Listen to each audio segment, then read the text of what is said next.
tengan todos ustedes. A nombre de COFIDE Capacitación Empresarial, sean bienvenidos a Foros COFIDE.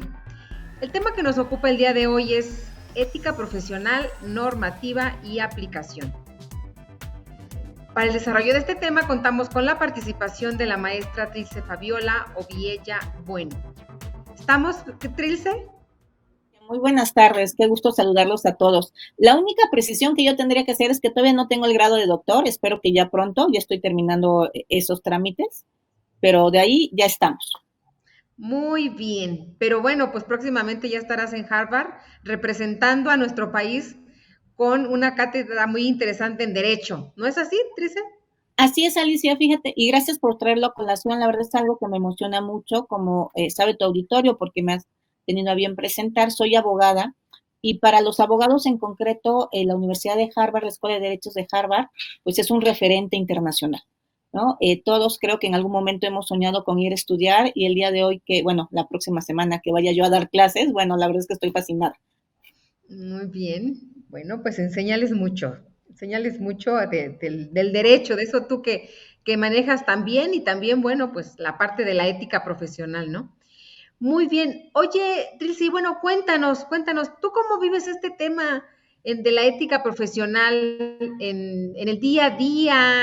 ¿Cómo la vives? Si nos puedes dar un antecedente, si nos puedes compartir con nosotros estas tus experiencias.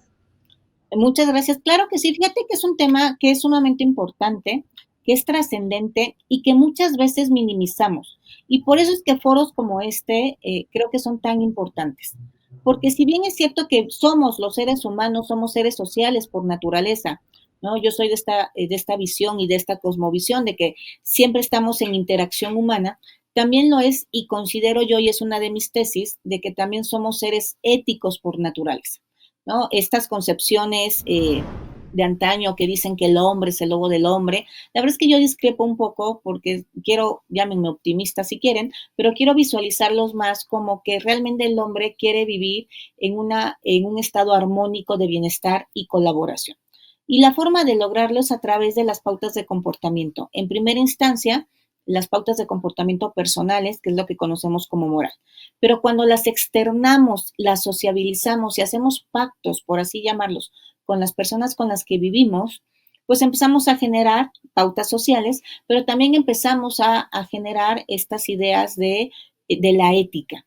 Y si bien existe una ética personal, es decir, los principios y valores bajo los cuales yo rijo mi actuar de forma cotidiana, también debe existir una ética de carácter profesional, porque cada una de las profesiones, aquellos que tenemos la gran ventaja de ser profesionistas, tienen aristas muy, muy particulares, como lo son, por ejemplo, los médicos, los abogados y obviamente los contadores.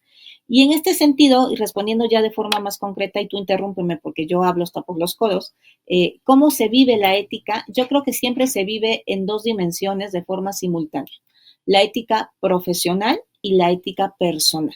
El ideal es que ambas coincidan, pero sin embargo hay ocasiones en que a lo mejor no coinciden y tenemos que darle preferencia a una de las dos.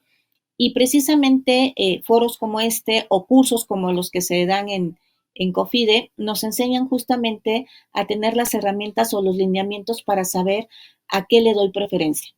Yo pondré un ejemplo muy rápidamente en el ámbito de los abogados y luego brincaré al ámbito de los contadores públicos.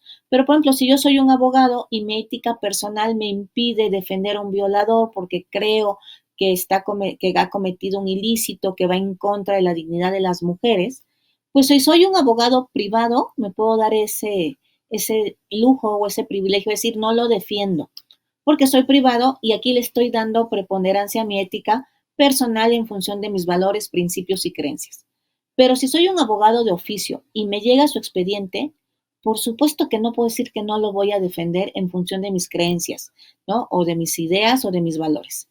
Mi ética profesional tendrá en ese momento que ser imperante y me obligará a otorgarle la mejor representación posible dadas sus circunstancias.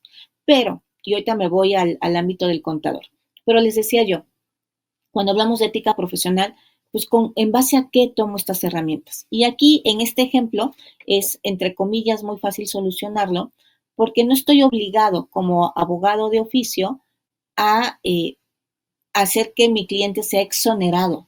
A lo que estoy obligado como abogado es a mostrar la verdad y ayudar a que mi cliente obtenga la sanción, si es que cometió el ilícito, la sanción correspondiente a la gravedad del mismo.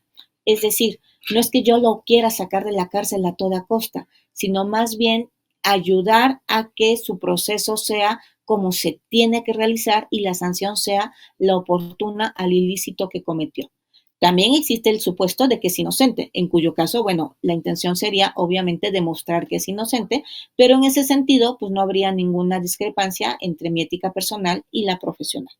Ahora bien, llevando el ejemplo al ámbito de los contadores públicos, pues ¿qué pasa, no? Por ejemplo, cuando mi cliente me pide, ¿no? O sea, yo soy un contador público que tengo un despacho y doy asesorías o llevo la contabilidad de alguna empresa y el cliente me pide que por favor, lo voy a poner en términos coloquiales, maquille los estados de cuenta. Es decir, que le ayude a pagar menos impuestos diciendo que tiene menos ingresos de los que tiene. Pues obviamente aquí tanto mi ética personal como profesional me dirán, no, no lo hagas, ¿no?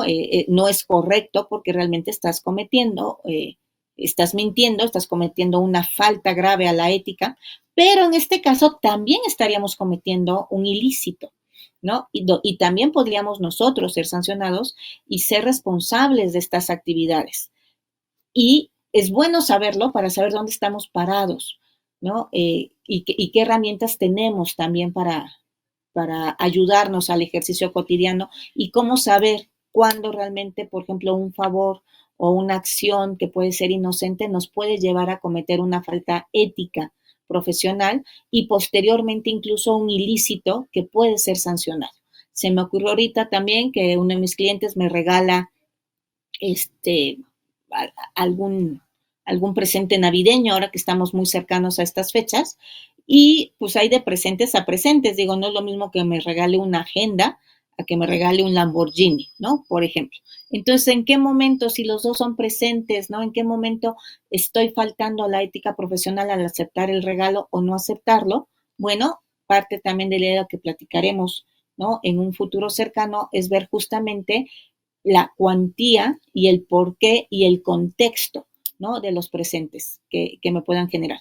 Porque tampoco olvidemos, y por eso empecé diciendo por ahí que somos seres humanos, somos seres sociales, que a lo mejor, ¿no? Yo soy contadora y mi cliente y yo pues somos amigos y por eso me quiere regalar algo en Navidad, ¿no? Y no pasa nada, eso no implica que caiga yo en algún tipo de irresponsabilidad o que esté faltando yo a la conducta ética, ¿no? Como sabemos, para el caso de los contadores, existe un código, ¿no? De comportamiento ético y en este código es un supermanual, por así decirlo, porque nos habla de cuáles son los conflictos de intereses, cuál es la actividad profesional, qué vamos a entender por esta actividad profesional, nos da los garantes de la profesión, es decir, bajo qué principios debemos siempre y en todo momento regir nuestra conducta. Obviamente los principios fundamentales son la integridad, la objetividad, la diligencia, el comportamiento profesional y restricto en todo momento, que debemos también guardar siempre la confidencialidad y obviamente algo que es muy importante, el comportamiento profesional. Y si bien el código nos da así como los elementos generales de en qué consiste la integridad, la objetividad, etcétera, también, bueno, si tenemos la oportunidad de platicarlo después, Alicia, tú me dirás si esto es posible, también podremos profundizar un poquito más de no solamente en el concepto, sino cómo lo aplico. Y como tú bien decías, cómo lo aplico en la vida cotidiana. En el caso concreto de los contadores públicos, pues tienen una alta responsabilidad social, ¿no? De hecho, hasta su nombre lo indica, es contador público, ¿no? Responden no solamente a los intereses de sus clientes, sino de toda la sociedad mexicana, afortunadamente, y por eso es una de las carreras que tienen estrellita, por así decirlo. No, no, muy bien, muy interesante lo que nos acabas de comentar. Oye, bueno, pero entonces ya hablando de ética y la moral y qué nos puedes compartir de estos temas, ¿cuál es la diferencia? ¿Dónde se aplica? ¿Qué implicaciones tiene? Ética y moral. Ok, empezaré al revés, moral y ética. ¿Por qué? Porque voy como de lo particular a lo general, ¿no? Cuando hablamos de moral, hablamos de pautas de comportamiento interiores, unilaterales, autónomas e incoercibles. Y me explico. Yo genero mi moral. Si bien es cierto que compartimos una moral colectiva que algunos teóricos llaman supramoralidad y los mexicanos tenemos una moral compartida, también lo es que todos tenemos nuestra moral personal y es personalísima, porque la moral la vamos generando en función de los juicios valorativos que siempre son subjetivos de lo que es bueno y lo que es malo, ¿no? Así es como ubicamos la moral. Lo que yo considero bueno o lo que yo considero malo, pero es, insisto, lo que yo considero en función de mi escala valorativa. Si tú y yo o toda la sociedad compartimos los valores de honestidad, probidad, rectitud, solidaridad, los que tú quieras, ¿no? Son valores que todos decimos, sí, son buenos y son importantes, pero siempre hacemos distintas ponderaciones y las hacemos incluso, la misma persona cambia sus ponderaciones para casos distintos. Yo, y debo confesarlo públicamente, soy madre orgullosa de familia y siempre a mi hijo, no mientas, la honestidad es un valor fundamental y hay que ser responsable de lo que decimos y si cometimos un error hay que asumirlo y entonces la verdad siempre ante todo, ¿no? Y me dijo, sí, sí, no hay que mentir. Pero de repente, ¿no? Por ejemplo, tengo que salir de la ciudad y mi marido me está esperando en Cuernavaca y a mí se me hizo tarde y mi marido me dijo, es que te espero para comer y yo le dije, ya voy, ¿no? Y de repente habla a la casa y contesta a mi hijo y yo le digo, dile que ya salí, ¿no? Porque ya sé que si le digo, mi mamá está aquí en la casa, es decir, yo esperándola para comer, mínimo va a ser una hora, hora y media. Y me dijo que salía hace media hora, ¿no? O sea, ahí yo ya estoy cambiando mi valor de la honestidad, porque yo digo, si no digas mentiras, pero cuando me conviene a mi interés particular, dile que ya salí, ¿no? O sea, y hasta en secretito. Eso no me hace al 100% una persona deshonesta, simplemente hace que mi escala valorativa cambie cómo estoy aplicando, ¿no? La banda del valor de honestidad al caso concreto. Por ejemplo, porque de eso que yo diga, no voy a engañar a mi marido con las cuentas, ¿no? Y le voy a hacer un fraude, ¿no? Y le voy a decir que en vez de pagar 1,000 pesos de gas, pagué 10,000 y me voy a quedar con los otros 9. Bueno, hay un mar de diferencia, ¿no? Entonces, eso siempre entra dentro del juicio valorativo de la moral, que insisto es de carácter individual. Es interior porque solamente a mí me compete, ¿no? Es autónomo porque soy yo quien pone esas normas. Aunque tú, Alice, o alguien me quiera decir a mí, esta es la moral que vas a tener, no, la verdad es que mi mamá lo intentó y yo tengo mi propia moral que puede ser distinta a la de mi madre. Es incoercible en el sentido que no me pueden obligar a cumplirlo. Por eso es que te digo que muevo yo los parámetros, ¿no? De los juicios valorativos que hago. Y es unilateral porque no me genera ningún derecho, me impone obligaciones, pero no me genera ningún derecho. Ahora bien, sí es importante señalar que cuando hablamos de moral, sí hay sanciones. O sea, no es de, ay, no pasa nada, pero la sanción también me la pongo yo. Y regularmente es el sentirme mal o el sentirme incómoda, ¿no? Dirían por ahí, esa voz de la conciencia que no te deja, ¿no? Es tu moral, tu juicio valorativo que te está diciendo, no, vas mal, o no, está bien, ¿no? Incluso, yo siempre pongo un ejemplo muy cruento, ¿no? Voy a inventarles. Hay un accidente, yo estoy de metiche y de repente veo a la persona que está accidentada y fue muy feo el accidente y resulta que espero que no pase, pero el metrobús lo aplasta, ¿no? Y entonces está ahí medio aplastado y voy a ver qué está pasando porque soy muy metiche y oigo cómo el servicio médico dice, está vivo porque está aplastado, pero en cuanto quitemos, se va a desangrar y se va a morir, ¿no? O sea, no hay forma de salvarlo, ¿no? Y entonces yo llego y me está diciendo el señor, me dice, está muy grave todo. Le dije, no, no, están trabajando para, ¿no? Salvarlo. Digo, yo sé que se va a morir, pero a mí se me haría muy cruel llegar a decirle, no, ahorita que quiten el camión, usted se muere, ¿no? Yo más bien le miento con todo el conocimiento de causa y le digo, no, no se preocupe, están haciendo todo lo posible para, ¿no? Ayudarlo y solucionar el problema. Y otro me da todavía las gracias, ¿no? Y voy a inventar y ahí se muere, ¿no? Ni siquiera esperan a que saquen el camión, sino se muere antes, ¿no? Y yo todavía digo, me siento bien conmigo porque dije, ay, yo lo ayudé a morir bien, a morir en paz. ¿Para qué muere angustiado? Y se murió tranquilito, ¿no? Pensando en que la humanidad lo iba a ayudar. Insisto, rompí mi valor de la honestidad, pero ni siquiera me siento mal, hasta me siento bien y lo llego a presumir, ¿no? Oye, mamá, fíjate que ayudé yo a un hombre, ¿no? Hice mi buena acción del día porque no murió angustiado. Insisto, esto está dentro del ámbito de la moral, pero es muy distinto cuando hablamos del ámbito de la ética. La ética, sí, toma las normas de comportamiento en base a los valores de la moral. Sí, es como el antecedente y es el estudio ya formal de las pautas de comportamiento, pero establece normativas y esta es la gran diferencia. Es decir, ya no se deja lo que yo quiera, ¿no? Y que yo me autorregule y yo me lo autoimponga. Ya me dice, esto es lo que vamos a entender por comportamiento ético, esto es lo que tú tienes que hacer, ¿no? Aquí ya no es de, ay, es que le cobré menos a un cliente, ¿no? Y le dije que le cobré más para que su esposo le dé más dinero. Eso no es ético. Aunque moralmente yo diga, ay, pobre, porque nunca le da dinero, ¿no? Y es la forma en que va a tener recursos. No, o sea, ya no opera el ejemplo como en la moral, no la puedo autorregular, ya hay una regulación externa. Es de carácter heterónomo, es decir, alguien más superior me dice cuáles son esas pautas de comportamiento y cómo tengo, insisto, que comportarme. Cuando es personal, sí existen estas pautas y las puedo adecuar, ¿no? Las que yo diga, bueno, estas sí estoy en conformidad y estas no.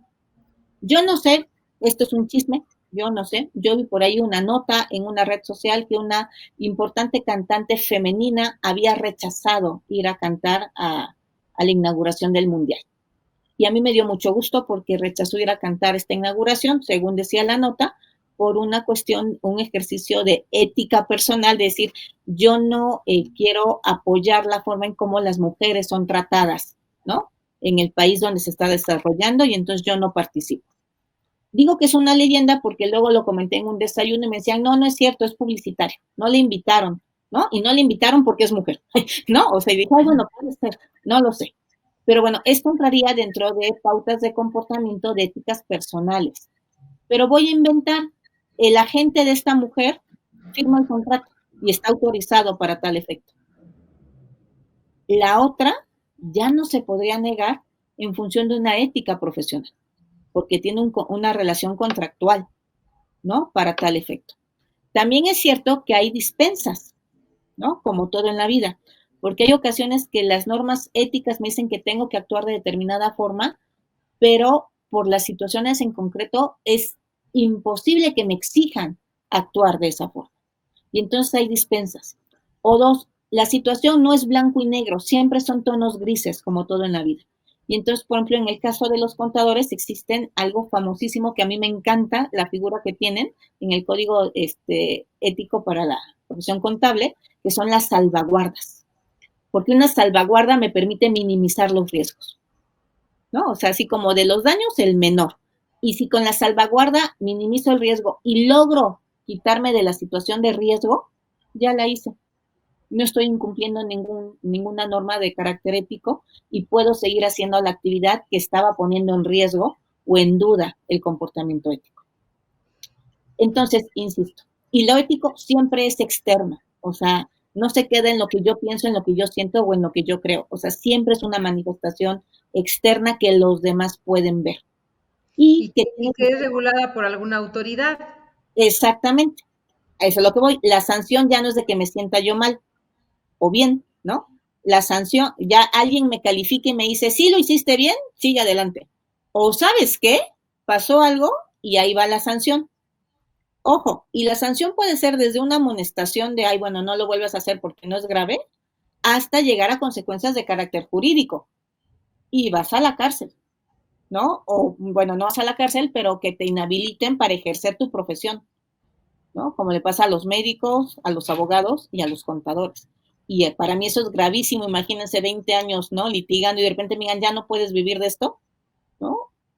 ¿Qué hago? Terrible. Oye, Trilce, ¿y la mayoría de las carreras tienen su código de ética? Sí, afortunadamente en la actualidad existe ya una fuerte tendencia a la codificación. Y no solamente son por carreras, casi todas las carreras los tienen, pero más también por áreas específicas, ¿no? Por ejemplo, me regresaré al caso de los abogados.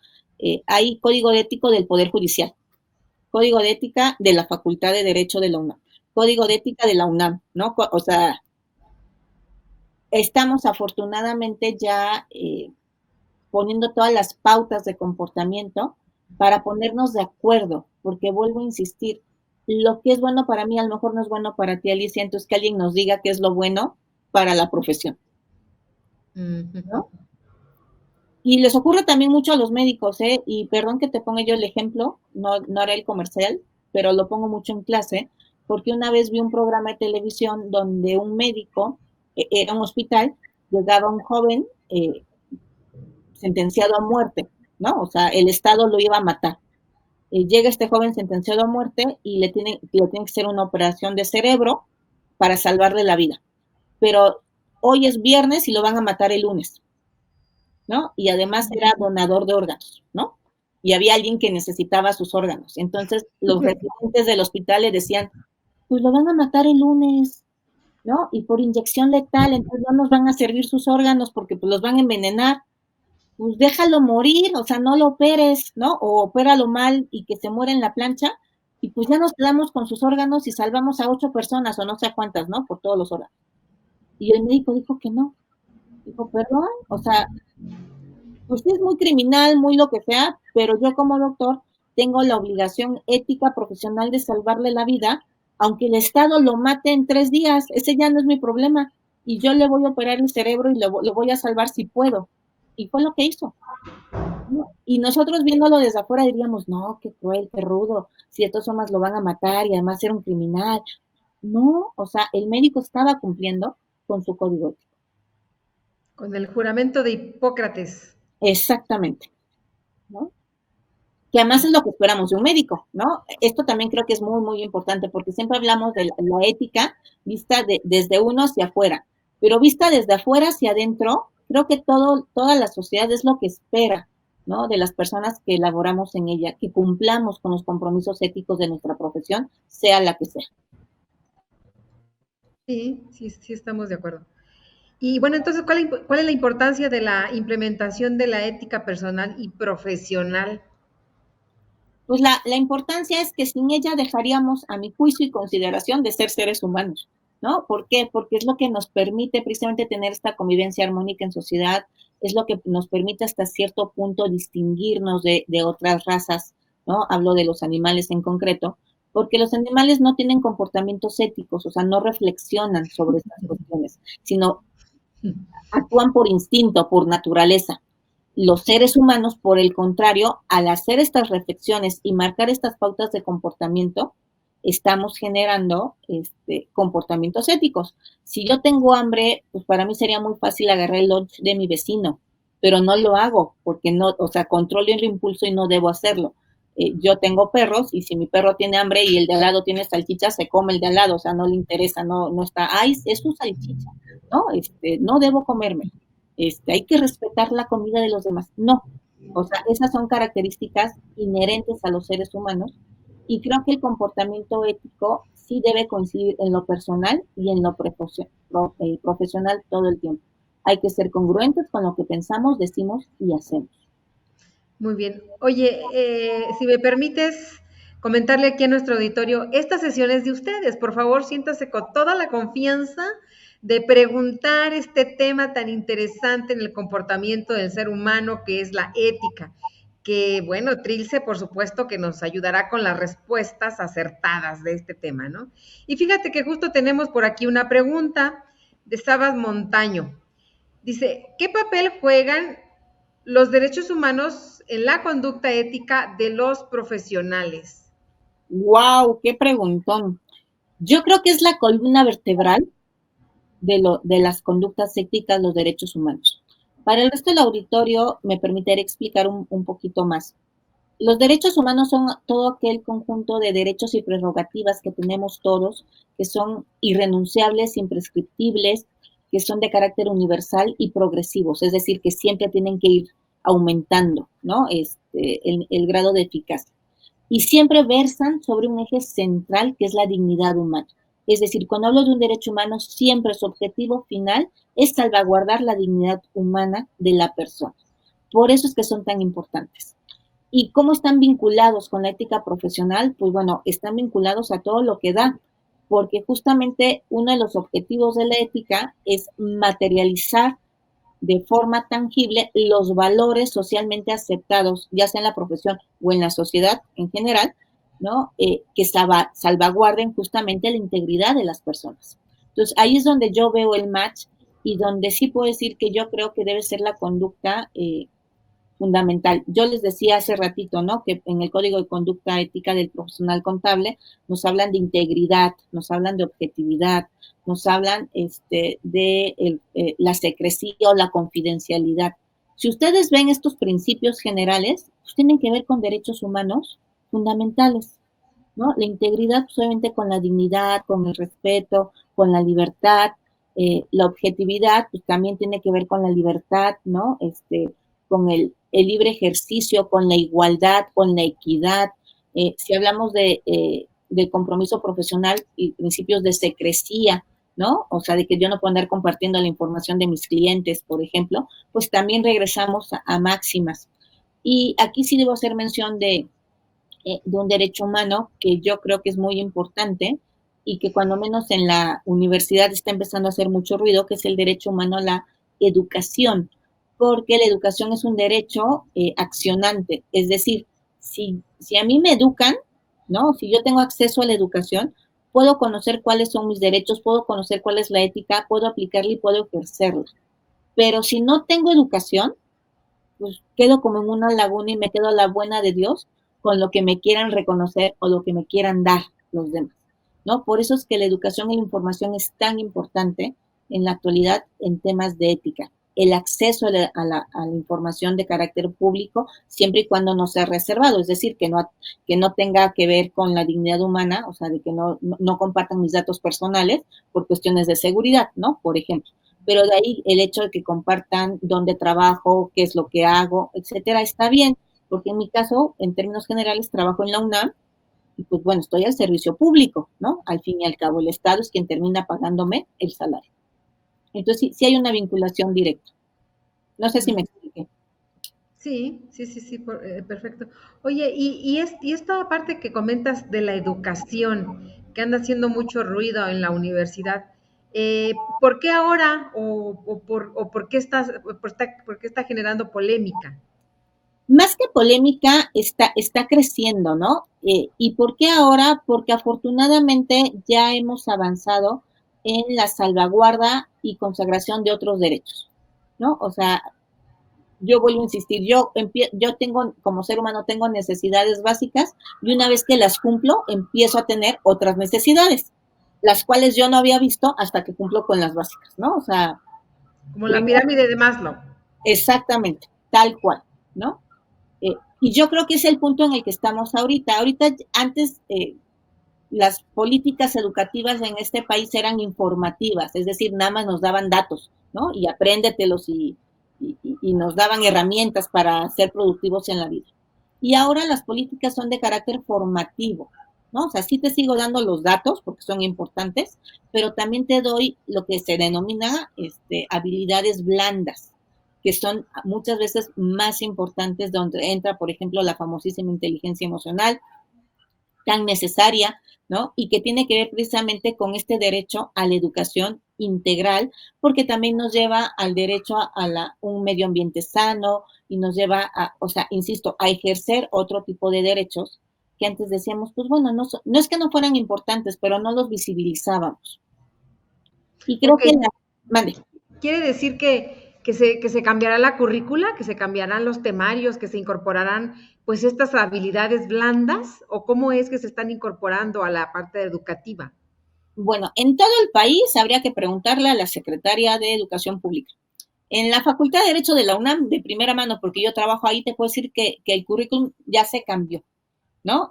Tenemos una nueva generación que ya tiene 2 años y medio, que tiene un nuevo plan de estudios donde justamente no solamente cambió la malla curricular de las materias que estábamos estudiando, sino que ya tiene un enfoque de género, un enfoque transversal y un enfoque de teorías de caso, ¿no? Multidisciplinario. Ya entendimos que no estamos solitos en una isla, sino que tenemos que convivir con los demás, ¿no? Forzosamente, y que eso enriquece.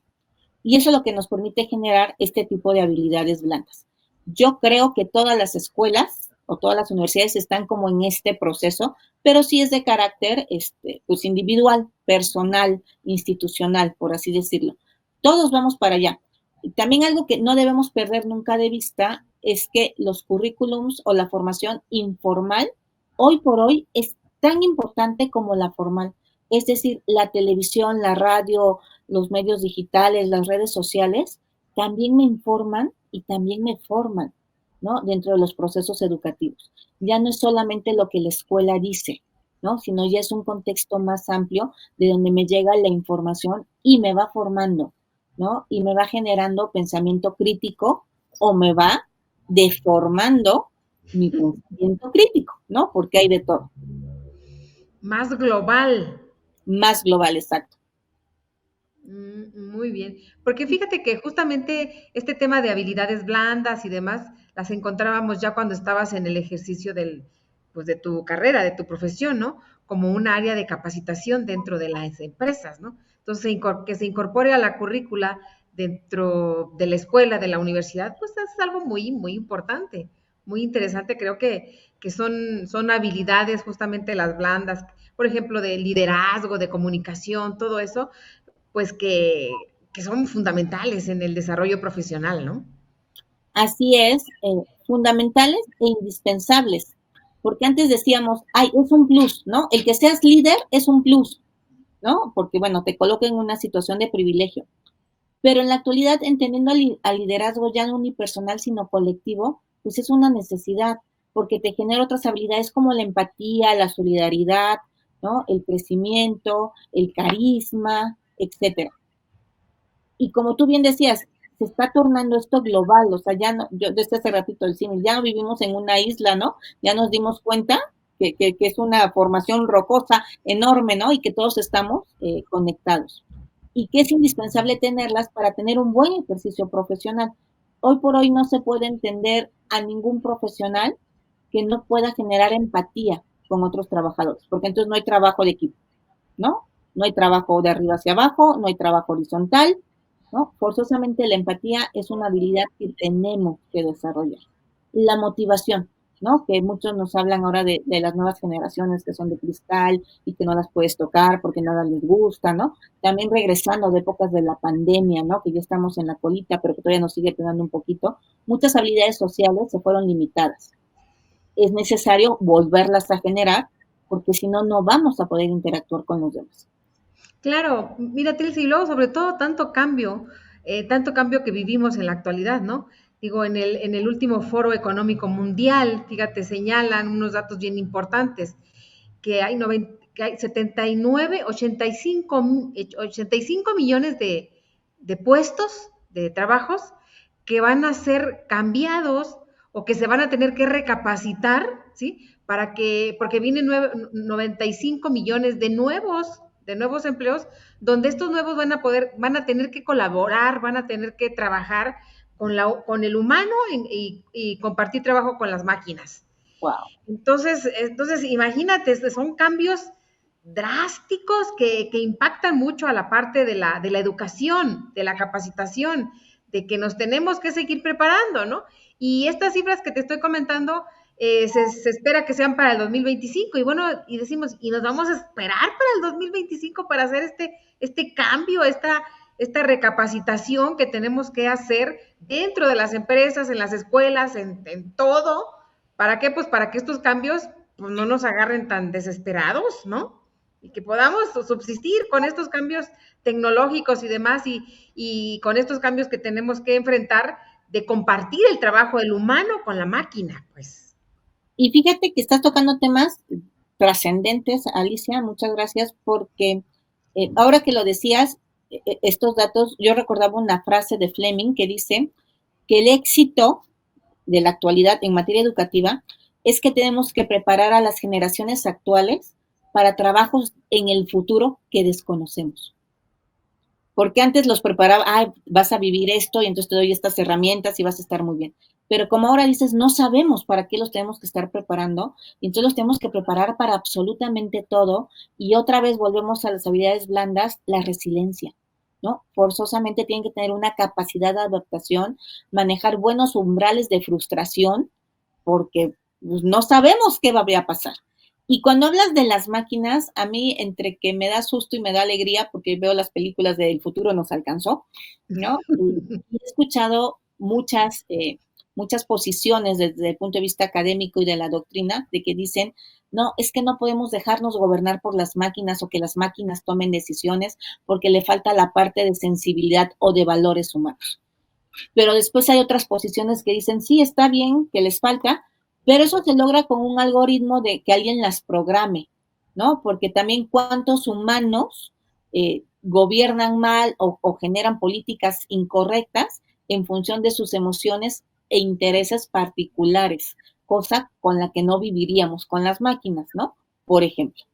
Entonces, no sé, sí está muy complicado. Yo le comento aquí al auditorio, esto me lo platicó mi hermana también, que es muy metida en estos temas de ciberseguridad, entonces créanme la mitad, pero me decía que existía un laboratorio en Estados Unidos que estaban trabajando con inteligencia artificial, con dos supercomputadoras, y empezaron a comunicarse estas dos supercomputadoras solitas, en un lenguaje que los humanos no podíamos entender.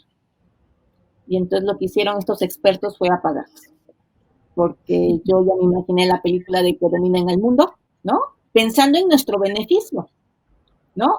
Así de, ay, pues, para que se acaben las guerras, ¿no? Vamos a destruir todos los misiles. Pues sí está bien, pero también a qué costo, ¿no? O las libertades de los seres humanos, ¿cómo quedaría?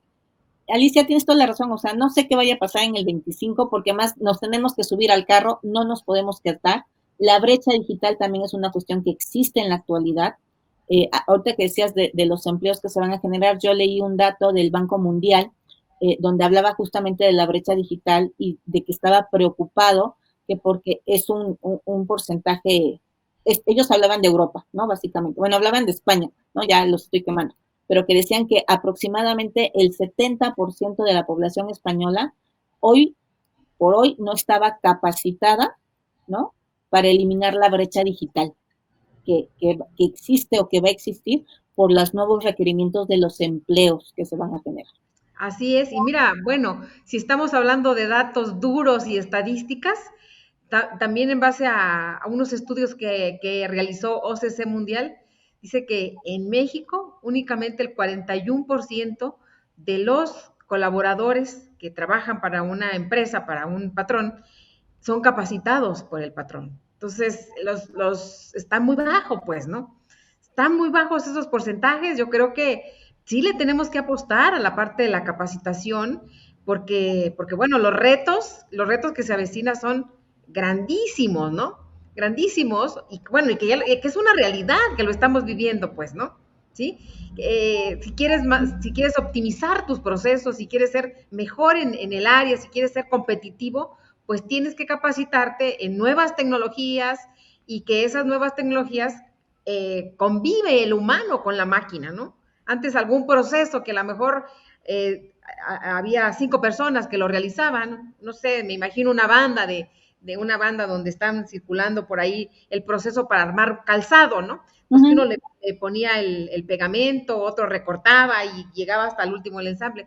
Pues ahora nada más va a ser un humano y a lo mejor con la máquina que va a ser 3 que hacían el humano, ¿no? Entonces, pues sí nos estamos enfrentando a cambios muy interesantes y pues sí es momento de poner cartas en el asunto para que ese 41% de personas que se capacitan dentro de las empresas, pues que aumente, que suba, ¿no? Que sería es un reto muy importante pues para alcanzar, ¿no? Y bueno, todo esto tiene que ver con la ética y con la moral. Así es. Yo sí, déjame darle un colofón a tus sabias palabras, porque tú nos hablas de que es muy importante la capacitación, y estoy completamente de acuerdo. Pero yo le agregaría también la profundización del conocimiento, porque a lo mejor yo ya tengo alguna idea, pero es fundamental el seguir profundizándola, porque las cosas cambian, incluida la ética y la moral, ¿no? No es la misma de hace 200 años a la de hoy. Y también, aunque yo diga, no, si yo manejo un comportamiento ético, ¿no? Responsable y congruente, y sí está muy bien, no decimos que no, pero no está de más darle una repasadita, no está de más volver a ver las cuestiones elementales, el profundizar el conocimiento que yo aprendí, ¿no? Creo que es muy, muy importante también. y que no debemos dejar, ¿no? Pasar ni la oportunidad, si la tenemos, de hacerlo. Claro, y bueno, yo creo que aquí también tiene que ver mucho con la ética y con las personas que nos desarrollamos en la parte de la capacitación, de hacer contenido importante, que realmente aporte valor, que realmente aporte conocimiento. Si te voy a dar un curso de Excel, pues te voy a decir la teoría, pero te voy a decir cómo lo practiques, Exacto. cómo le pongas aquí esta celda, si le pones aquí la fórmula esta, me suma con este, que realmente el tiempo que le estás invirtiendo sea de calidad. ¿Sí? ¿Para qué? Para que cuando tú termines esa capacitación, ese entrenamiento, salgas y digas, ok, ya soy bueno en macros. ¿Por qué? Porque el conocimiento fue de calidad, ¿no? Eso también tiene que ver mucho con la ética y con la moral, ¿no? Así es, ¿no? Es que yo creo que todo tiene que ver con la ética y con la moral. Insisto, somos seres humanos. Incluso esta cuestión que tú me decías, ¿no? De los avances tecnológicos, pues ¿quién los programa? ¿Y para qué los programa? Pues somos los seres humanos. Y también esto, aunque sean algoritmos, tienen que ver con la moral y con la ética. Claro, claro, porque quien lo programa pues tiene que tener moral y ética para no hacer programaciones bárbaras, ¿no? Así es, y que tengan un beneficio social, porque al fin y al cabo ese es el objetivo de todos, ¿no? El que haya un buen beneficio para todos los integrantes de la sociedad. Muy bien. Oye, Trilce, ¿y qué nos puedes comentar de la ética profesional del contador público, los principios, la normatividad y bueno, pues toda esta parte de las sanciones por incumplimiento? Ay, mira, los contadores suspiro porque yo les decía, ¿no? En un inicio, que los contadores públicos tienen una alta responsabilidad social, ¿no? O sea, no es solamente tener la profesión y se acabó, sino dentro de sus objetivos tienen la responsabilidad de servir al interés público. Y entonces esto agrega un grado de complejidad cuando hablamos de temas de ética profesional. Si ya lo platicamos antes, ¿no? Y que hablamos de principios generales, insisto, ¿no? La honestidad, la integridad, la objetividad, el desarrollo y compromiso profesional, etcétera. También es cierto que les dan como pautas de comportamiento muy, muy específicas. No pueden ser tan generales, insisto, por este interés público. Y también se comparten en función de las distintas actividades que pueden realizar. No es lo mismo la ética que debe o los lineamientos éticos que debe llevar en todo momento un contador público que trabaja para el Estado o un contador público que trabaja para una empresa privada o un contador público que se dedica a la docencia y capacitación. Si comparten una ética en general profesional, sí hay como lineamientos muy específicos para cada área de conocimiento. Y es muy importante que los conozcamos, sobre todo pues para cumplirlos, ¿no? En primera instancia, pero también pues para evitar posibles sanciones. Básicamente el documento que conlleva o que consagra todos estos principios y lineamientos éticos es el código que yo les comentaba y está dividido este código en 5 grandes secciones, ¿no? La primera de principios, pero también en las otras nos ayuda a identificar cuáles son las posibles amenazas a las que nos vamos a enfrentar. Y yo creo que este es de quien lo escribió, ¿no? Es uno de los tops más importantes porque ya me está avisando cuál es el peligro para que lo pueda yo ubicar, ¿no? Y luego nos habla también, les decía yo, de las famosísimas salvaguardas, es decir, ya tengo el peligro ubicado, pues cómo lo puedo minimizar o erradicar. Pero además también nos dice, ¿no? Porque es muy completo, ¿qué pasa si por alguna extraña razón, inverosímil, pero caigo en el incumplimiento de una norma ética? ¿Qué pasa dentro del propio código desde el punto de vista ético, dentro del colegio, ¿no? O la obligación de colegiación que tienen los contadores públicos? ¿Y qué pasa afuera? Porque esto también es bien, bien interesante, ¿no? Ahora con las responsabilidades que se les atribuyen, si ustedes ubican como contadores alguna irregularidad al interior de una empresa, pues tienen la obligación de denunciarlo a las autoridades. Y si no, dicen que son sus cómplices. Pero entonces aquí la pregunta uno que yo me haría, y que no les voy a contestar para que se capaciten y profundicen en el conocimiento. Bueno, ¿y el principio de secrecía qué? ¿no? Porque un principio ético es que yo no comparta la información que tengo, ¿no? Y entonces me está pidiendo el Estado que vaya y que acuse a mi cliente, pero entonces eso me obligaría forzosamente a romper el compromiso ético que tengo de secrecía, de confidencialidad. Oye, aquí lo está rompiendo, pero es con el Estado, pues, ¿no? Es Pues, igual como si una, no sé, para algún juicio le piden al banco que emita los estados de cuenta o al IMSS que me diga cuál es el salario de X trabajador, pues ahí estamos hablando de que son datos duros y que bueno, a solicitud de la autoridad, pues se tendría pero, que hacer. pero ese es el punto, Alice, a solicitud de la autoridad. Aquí lo que quiere el Estado es que tú, contador, te enteres y vayas y le eches el chisme. Si yo ya, ojo, es muy distinto. Si yo ya estoy en una investigación y te pido información, pues yo no tengo ningún problema, la entrego. Uh -huh. Pero si no la entregué antes, ya hay irregularidades, soy cómplice y me fincan responsabilidades. Entonces, ¿qué quiere decir? Que cuando yo me dé cuenta tengo que ir a decirle al Estado.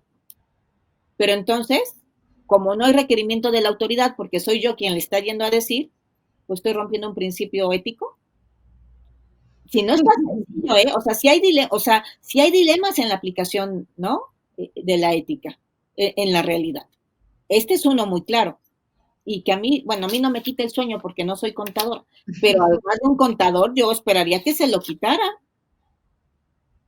Pues sí, entonces ahí como una recomendación por parte de nuestra abogada, ¿qué se tendría que hacer? ¿no? Siempre hay. Depende de los casos concretos. Y aquí vuelvo otra vez a la famosísima figura de las salvaguardas. Porque lo que sí puedo haber yo hecho es meter una salvaguarda y tratar de minimizar el impacto. Y entonces yo ya no incurro en responsabilidad porque yo dentro de mi ámbito hice lo que tenía que hacer para corregir la situación que luego se puede cometer en una irregularidad de carácter fiscal, ¿no? Por poner un ejemplo. O dos, yo sí puedo argumentar en algo, depende del caso concreto, sigo insistiendo, ¿no? En algún caso, si veo que está muy grave, yo puedo, por un principio ético, justamente, puedo pedir eh, que me excluyan, ¿no? Por así decirlo, o puedo renunciar en base a un principio ético de aquí hay chanchullos y yo no me voy a comprometer y yo no puedo ir a acusar por un principio de secrecía y entonces me excuso y me retiro. ¿No? Y no estoy no estoy incumpliendo con ninguna falta, ¿no? Profesional de ética cuando digo yo no puedo seguir trabajando para esta empresa, para esta persona, porque los manejos que está realizando no considero que sean los apropiados. Y como no lo voy a ir a denunciar, ¿no? Me voy. Entonces, es una de las salidas que tiene. Eh, ahora bien, ¿cómo le hacemos, no? Te decía yo, estas salvaguardas para ayudar a minimizar, porque es muy fácil decirlo, pero suena muy bonito, ¿no? Pero pues a la hora de la hora, pues bueno, hay una serie de pasos que se recomiendan a seguir, ¿no? Tú que pedías, pues no una fórmula, pero algunas recomendaciones. El primero es que siempre que tengas la duda que estás en una situación así pues que no tienes muy claro si es ético o no es ético, se puede o no se puede cometer un ilícito, lo primero que se recomienda es que hagas una relación de hechos, ¿no? Como para tener claro qué es, pero de hechos, ¿no? No de supuestos. Eh, ya que tengas tu relación de hechos, ubicas cuáles son los posibles asuntos éticos que están involucrados, es decir, si la ética se puede ver comprometida en alguno de estas actividades o de estos hechos. Si sí, ¿no? Si no, pues no tienes un problema ético y es un problema legal o contable, etcétera, y tener otra solución. Pero si ubicas algún problema ético junto con estos hechos, bueno, entonces tienes que ubicar qué principios fundamentales está transgrediendo, porque depende del principio es la posible solución. Ya que tienes ubicadas estas tres cuestiones, casi todos los lugares tienen procedimientos establecidos, ¿no? Con antelación. Entonces hay que ver qué procedimiento se puede generar o se puede seguir. Dos, si no hay ningún procedimiento establecido para el caso, hay que proponer uno. Es decir, yo creo que hay que hacer esto, esto y esto, ¿no? Los pasitos. Y por último, hay que tomar las acciones y que pueden ser las acciones, insisto, del procedimiento que está establecido y si no hay procedimiento establecido, acciones que se le conocen como alternas o alternativas. Si yo cumplí con estos 5 puntos, y luego llega el Estado o llega el Colegio de Contadores a decirme que incumplí con algo del código ético, le voy a decir, no, no lo incumplí, porque yo seguí estos 5 pasos que se recomiendan hacer cuando hay un dilema de carácter ético. Ojo, el hacerlos no implica, en el mejor de los casos sí, que haya una solución, pero el seguirlos también no implica que forzosamente tenga yo una solución apropiada, ¿no? Hay cosas que no voy a poder resolver, pero el hecho de que yo haya seguido el protocolo me excluye a mí de responsabilidades éticas y eso es muy importante. Ah, mira, pues qué interesante. Ahí tenemos la solución a este tema. Oye, mira, nos comenta Ernesto Jiménez Sánchez. Tengo una duda. ¿Qué tan ético es que un contador esté auditando por más de 5 años consecutivos una empresa? ¿Esto es correcto? Pues según el código, si no está comprometido, sí. Y es aquí viene un poquito esta parte que yo les decía, que después de X tiempo, pues nos terminamos haciendo amigos, ¿no? Pues del dueño de la empresa o del gerente general, y entonces alguien podría decir, no, es que ya no es ético. Pues no, si sigo conservando el principio de objetividad, pues no hay ningún impedimento legal, ¿no? Para hacerlo, porque pues soy bueno en mi trabajo y me siguen contratando por eso, ¿no? Imagínense que les diga yo, ay, no, después de 2 años ya no pueden, ¿no? Pues estaríamos brincando de chamba en chamba y no tendríamos certeza nunca laboral. Si no incumplimos insisto, con los principios éticos y salvaguardamos siempre los principios y valores fundamentales, no tenemos ningún problema. Muy bien. Nos comenta Miguel, ¿cuál es la diferencia entre juicio profesional y criterio prudencial? Oh, un juicio profesional es aquel que genero en función de mi experiencia, lo voy a poner así, personal en el ejercicio de mi profesión. Es decir, un juicio profesional es mi saber, es lo que yo creo, lo que diríamos de un médico, el ojo clínico, ¿no? El acierto por el cual declaro que algo es como es, ¿no? Y en el segundo caso, aquí ya hablamos de elementos o de materiales que pueden ser externos, es decir, ya no dependen solamente de mí, de mi criterio, de mi conocimiento, de mi experiencia, sino de otros factores que puede ser doctrina o que puede ser la experiencia de alguien más o incluso resoluciones de carácter judicial. Muy bien. También Miguel nos comenta alguna bibliografía adicional al Código de Ética Profesional. El Para el libro caso de de contadores, ¿no? Porque hay muchas. Hay un libro muy bueno que se llama Ética Profesional del Jurista, ¿no? Haciéndose el comercial ella solita, ¿no? Que es de mi autoría, que es para abogados, pero contiene principios éticos generales. Digo, sí tiene el apartado específico ¿no? De abogados, pero toda la primera parte habla de los principios generales que todas las profesiones compartimos dentro de la ética profesional. Muy bien. ¿Y eso dónde lo encontramos? En cualquier librería. Es de Tirano Blanche, ya que me permites hacer el comercial completo. Muy bien. Entonces ahí está. ¿No? Es más, voy a Eh, hacer el comercial Sebas, completo. ahí lo tienes. Ah, mira, muy bien. Y en línea, en Amazon también seguramente puede estar disponible, yo creo, ¿no? Sí, y también tiene la versión electrónica. Ah, bueno, muy bien. Pues ahí está. Más fácil, No se puede. no se lo encuentra. Muy bien.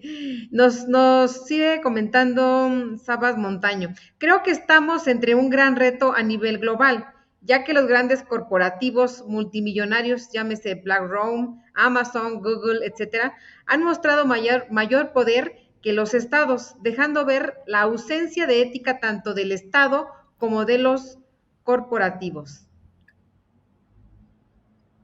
Yo aquí, bueno, comparto un poquito la opinión, discrepo desde el punto de vista teórico-conceptual y me permito explicar por qué. Porque la ética es una condición que utilizan los seres humanos, no los estados ni las empresas. Es decir, no hay, o sea, aunque existe, se engloba una falta de ética estatal o falta de ética empresarial, somos los seres humanos los que la ejercemos o no ejercemos. Entonces aquí vuelvo otra vez al punto de que somos, o sea, las personas que están dirigiendo los estados o las empresas, las que no están cumpliendo con los códigos o con los cánones éticos. Y vuelvo otra vez a la parte de la moral que tú acertadamente decías en un inicio, Alicia, porque lo que es moral para mí en esta área a lo mejor no lo es en otra. mucho me hablaban, por ejemplo, del trabajo infantil, que para muchos de nosotros es inverosímil y no debe ser permitido, y no diré nombres, pero hay más de una empresa española en la cual yo ya no compro ropa, ¿no? De protesta social, porque utilizan trabajo infantil. Pero alguien conocedor de la materia me decía, sí, Trill, se utilizan trabajo infantil, pero en áreas del orbe donde lamentablemente está permitido y donde lamentablemente es necesario para que puedan subsistir esos niños. Es decir, que en vez de ser una explotación, que sí lo es una forma de ayudarles a salir adelante. O sea, es un choque, ¿no? Porque yo desde mi realidad digo, no, no es posible, ¿no? Que haya trabajo infantil, los niños tendrían que estar en la escuela, tendrían que estar estudiando, ¿no? Pero me dicen, sí, pero lamentablemente donde los contratan en esos países, el nivel de desarrollo no les permite tener acceso a la educación, y para que coman tienen que trabajar. Entonces, si no los contratan, no comen. ¿Qué es peor? Y volvemos otra vez a estos procesos morales y éticos de, pues, quién sabe, ¿no? Y cuando hablamos de compañías como las que están mencionando, económicamente tan fuertes y globalizadas, pues es muy difícil ponernos de acuerdo. No imposible, y creo que el compañero que hace el enunciado está en todo lo correcto, que esa debería ser también una de las misiones que tenemos todos, de generar un marco ético que pudiera ser compartido globalmente. Sí, y bueno, también comenta él mismo, dice, y es que profesionistas como contadores y licenciados en Derecho son los que trabajan para estos corporativos y forman parte de la nómina del Estado. Y tiene toda la razón. Pues sí, Por eso les decía yo que es importante equiparar la personal con la profesional. Por ejemplo, yo no trabajaría nunca como abogada para una empresa donde trabajan menores, porque tendría yo que justificarlo como abogada. Pero también hablo desde la posición de privilegio, porque no tengo la necesidad de tener que contratarme con ellos. Porque si la tuviera, a lo mejor replantearía. que tengan todos muy buena tarde. Muchísimas gracias, Trilce, por tu participación y pues nos vemos próximamente. Recuerden que todos los martes de 5 a 6 de la tarde los esperamos en este su foro. Muchas gracias, que tengan buena tarde. Un abrazo, Trilce.